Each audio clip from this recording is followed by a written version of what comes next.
Митники відкривають наші валізи, а вони просто забиті цими турнікетами. Ми зібрали більше 6 мільйонів доларів, більше 1200 дронів. І я поїхала в Румунію з Google-перекладачем шукати машини. Я постійно оце між кордонами. У мене вже 3-й паспорт проштампований. Україна – це пріоритет, ЗСУ – це любов. І ти дивишся на цю всю роботу, і ти розумієш, що все, буде Україна. Тоня Левчук, я живу в Остіні, Техас, і я є співзасновницею благодійного фонду Liberty Ukraine Foundation. Юля. Я допомагаю безпосередньо в логістиці, тобто зустрічаю зі Штатів, коли воно прилітає, і привожу це сюди до Львова, де я знаходжуся, і відправляю відповідно вже по запитах. Це машинами, поштою. Ми гроші в Україні не збираємо, ми збираємо гроші виключно за кордоном, тому що потрібно ці гроші в Україні тримати, не можна звідси вивозити. І в нас навіть немає там українських рахунків, у нас є сестерська організація, яка представляє нас в Україні, це принцип свідомості. Для нашої команди волонтерство – це не кар'єра і це не самореалізація. У нас у всіх є роботи, у нас у всіх є сім'ї, у нас у всіх є друзі, ми маємо свої якісь хобі. І тому, коли ми розпочали працювати в 2014 році, у нас був інший фонд. І ми переважно займалися тактичною медициною, тому що її просто не було в Україні. Тобто ніхто не чув про турнікети. І військові гинули від якихось там незначних поранень, тому що вони просто не могли зупинити кровотечу. І в мене було декілька військових друзів, які були військові американці-ветерани, і вони почали мені це все розповідати. І тоді ми вивчили, що таке кровозупиняючий бінт, що таке турнікет, що таке бандаж, і взагалі, що є така аптечка, і що аптечка просто без знання, як її використовувати, вона нічого не робить.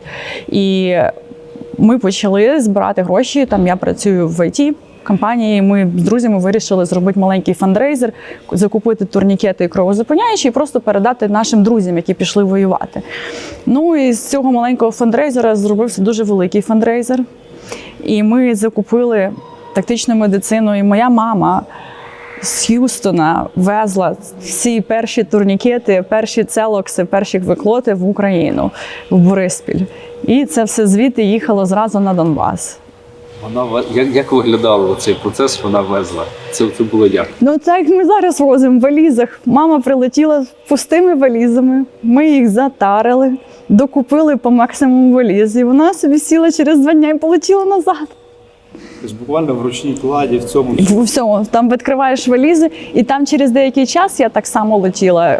Скільки це ми тоді? 6 валіз везли, вони всі були в турнікетами. І я пам'ятаю, ми приїхали, ми летіли авіалініями МАУ, і МАУ вже на той час побудували відносини, ми з ними, і вони нам якусь частину гуманітарної допомоги безкоштовно завозили. І я пам'ятаю, як ми цю медицину треба було проходити, цю всю бюрократію, щоб її витягнути. Це взагалі нова історія, тому що було дуже складно, там не було турнікетів в наших реєстрах, не було там цієї всієї медицини, тобто її розмитнити було дуже складно. Але це вже потім з допомогою держави, це все вони налагодили. І я пам'ятаю, як ми в Бориспілі виходимо, і митники відкривають наші валізи, а вони просто забиті цими турнікетами. І вони такі: ви куди? Туди, на Донбас, на Донбас. Ну і вони нас випустили, ми там стояли, я їм кажу: ви розумієте, ось ми благодійний фонд, ось вам документи. І на цьому літаку, на якому ми прилетіли, на більше ніж $100 000 товару тактичної медицини для українських військових. Я їм показую ці документи, вони відпустили, повірили, ми там їм показали все, що було на той момент. І це все поїхало на Донбас. І була дійсно проблема в той час, що військові не знали, як користуватися цими турнікетами. І ми почали партнерство з різними тренерами, які були сертифіковані по НАТО-стандартах. На даний момент ми вважаємо, що є досить багато фондів, які займаються медициною, і ми переключилися, тобто більша половина коштів, які до нас надходять, ми витрачаємо на дрони. З початку квітня минулого року до кінця вересня ми зібрали більше 6 мільйонів доларів. Ми передали на фронт більше 1200 дронів різних, від там FPV до там супердорогих. Ми передали, там я не пам'ятаю, 18 чи скільки тисяч там різної медицини, там генератори, автомобілі. Ну, як я наголосила, що наша головна мета – це фокусуватися на ці більш дорожчі речі, ці речі, які не такі прям в Україні, ну, є в наявності. Тобто те, що дійсно рятує життя. І ну, дрони – це завжди пріоритет, їх просто просить шалена кількість. Дрони, ну, це розхідний матеріал, там, я не знаю, скільки їх потрібно, там, щоб там даєш 10 дронів, вроді і багато, а насправді це така краплина в морі, а треба дати там 100 дронів, щоб там хлопці, можна місяць працювати і не думати, де їх шукати, правильно? Тобто я взагалі, в мене позиція, що військові, крім думати про свої тактичні завдання і як залишитися живими і знищити ворога, вони не мають думати, де зібрати гроші, як знайти ті дрони, де закупити. От в мене така позиція. Тому що і коли будуються ці відносини, там, коли вони кажуть, там треба дрони, я знаю, що вони дійсно треба, а не тому, що нам просто хочеться, щоб вони у нас були. Да? Тобто це важливо мати таку довіру, але це теж треба якби прораховувати. Ми фонд, який намагається зробити так, щоб кожен долар, який надходить на наші рахунки, йшов саме на фронт. Коли там був Бахмут, коли була Авдіївка, там і ці всі гарячі якби місця, вони були взагалі для мене пріоритетом, і ми все туди відправляли. Тобто, ну і інші бригади також, але просто це, як кажу, президентська бригада як сім'я. У мене ще є таких пару бригад, як сім'я, вже звикаєш до них, працюєш. І я знаю, що коли вони щось просять, то це дійсно необхідно. Тобто, там, якби, да, якщо там щось не потрібно, то ні, нам це не потрібно. Тобто ситуація в такому плані. Ті, хто нам допомагав у 2014, 2015 там, і це все далі, коли почалась повномасштабна війна, це телефонували вони всі, куди давати гроші. Я така, я ще сама не знаю. Я взагалі не знаю, що робиться. Да? Тобто всіх шок явно, а всі, типу, куди давати гроші. Тобто ці всі люди, вони повернулися, і вони донатили шалені кошти. І вони залишилися досі з нами. І вони з нами всі ці роки, і вони нам довіряють, тому що, ну, якби в нас прозорість і все.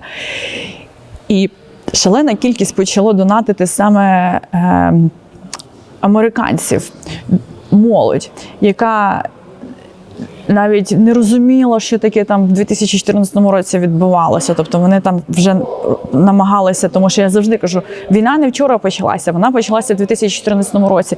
І вони там себе намагалися educate, да, там вчитися, а що сталося тоді, а як це було. Тобто багато людей взагалі нових, які навіть для них війна почалася там 24 лютого, і вони донатили. І це ж коли створилося це NAFA ком'юніті, це воно почало якби, як це на українській мові, educate, навчати загальну масу людей, що ви знаєте, що от такі от факти історичні, що там ми там цим не цікавилися, зараз цікавимося. А що саме цікаве, зараз на Твіттері оці є подкасти, да, він називається Twitter Space. І ти заходиш на них, і там вони йдуть годинами. І там в основному там 95% людей, які на цих подкастах, це іноземці.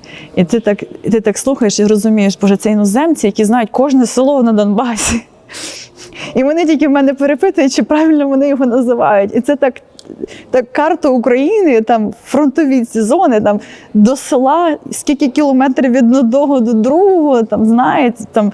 І це така, я там дивлюся, скільки це людей цим цікавиться. І багато, до речі, американських військових. Дійсно, ветеранів, вони прям дуже помішані на цьому. Для них це несправедливо, це ті якості, які їх вчили в армії, на службі. І ви самі в курсі, да, що багато іноземців приходять воювати. І от вони дуже багато аналізують, пишуть якісь там статті про Україну і збирають також гроші, допомагають збирати гроші. Завжди я з багатьма спілкуюсь чисто для консультації. І вони там знаходять якісь свої старі зв'язки, вони там почали організовувати там збори їхньої там старої одежі, яка там в ідеальному стані. Ну, вона їм не потрібна, там, і це все надходило просто ящиками. Це одежа, ці фліски, це форма, і це там якісь аптечки. Ми там, то, що вже було не по строку годності, ми на тренінги віддавали. Там такий склад в мене вдома в гаражі був, це, звісно, 40 градусів жари в сауні і все. Ось. Ну, я не можу сказати, там вона змінилася чи ні. Ті люди залишилися, були нові, пішли, прийшли ще хтось. Але постійно надходить. І взагалі там, коли дивишся на статистику і кількість людей, які там задонатили, там їх десятками тисяч, і вони постійно нові. Але теж цікавий факт, велика частина з цих людей – це ті донори, які йдуть регулярно. Тобто це ті кошти, на які ми там постійно розраховуємо. Тобто ми знаємо, там у нас там бюджет на наступний місяць такий 100% є, давай там думати, що там обов'язково треба закупити. А все, що зверху, вже якби воно вирішується по іншим пріоритетам. І ще хочу розповісти дуже класну історію. На мене вийшов один хлопець, його звати Люк, і вони розробили віртуальні симулятори для тренувань на джавеліні. Я про ці симулятори слухаю і думаю, окей, я не можу навіть уявити, що це. Я кажу, ну можна я там прийду до вас в офіс, ви мені там покажете демо, це все, ну це дуже зацікавлено, прям це все. Ну і я приходжу, і я запитуюся, як вам, ну як ви взагалі вирішили придумати там симулятори для тренувань на джавеліні? Він каже, ну почалася повномасштабна війна, там всі почали донатити, ну і ми донатили, а потім я, каже, собі подумав, що я можу щось класніше і більш корисне зробити. І ми розуміли, що в Україну надходить велика кількість натовської, американської зброї, і в Україні не було часу відтренувати таку кількість військових. І так народилися ці симулятори. До речі, там, я передавала на президентську, вони з першої партії отримали ці симулятори. І ми передали їх величезній кількості бригад. І це так розійшлося швидко, що кожен раз, коли я відкриваю форму запитів, там вона так росте, що ми не встигаємо навіть всім відписувати. Але всі отримують і всі задоволені, і воно цікаво, і це зменшує саме навчання, і це якби крок до практичних завдань. Тобто практичні завдання вже набагато якісніші і пришвидшено. Тобто це скорочує сам термін навчання, що дуже круто. Ви одночасно і працюєте, і волонтерите, у вас життя на два фронти? Ні, фронт один. Влилася в цю двіжуху з іншої, з футбольної двіжухи львівської. Тобто в мене є друзі хороші, які воювали і на малій війні, і відповідно, коли почалася велика війна, то це все дехто встав і пішов відразу швидко, а є і такі, які були в Азові і готувалися до цього великого бою давніше. Ну і відповідно я відразу почала там, я зараз піду теж. Мені сказали, ні, в тебе, ми зараз тобі знайдемо корисніші завдання. Тобто там були інші завдання такі, шукати інформацію в Тіктоці, де зливали і російські військові, і діти, які знімали колони, які заходили. І відповідно я оце сиділа, шукала. У мене плавився мозок від цього. Потім почалися машини. Тобто я не їздила на механіці, але треба багато. Дівчата, ніхто не може виїжджати, машин багато. Кажу, ну окей, добре, давайте. Я поки їхала, подивилася в Ютубі відео, здала. Я 18 років здала на права, я відходила, але потім їздила тільки на автоматі. І я подивилася відео, згадала, як працює все. Сіла, сказала ззаду машині, а ззаду стояв вже пофарбований Віто. Кажу, ви до мене близько не під'їжджайте, бо я зараз буду перший раз їхати. Це був броньований Т-5, інкасаторський. Вони кажуть, нічого страшного, якщо ви заїдете, все окей.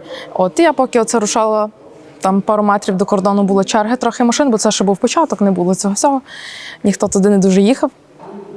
І я так навчилася, потім 2 рази десь заглохла перед кільцем і вже приїхала.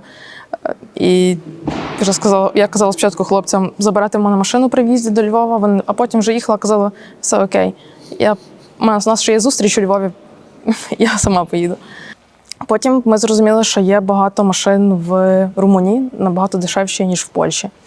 І я поїхала в Румунію з Google-перекладачем шукати машини.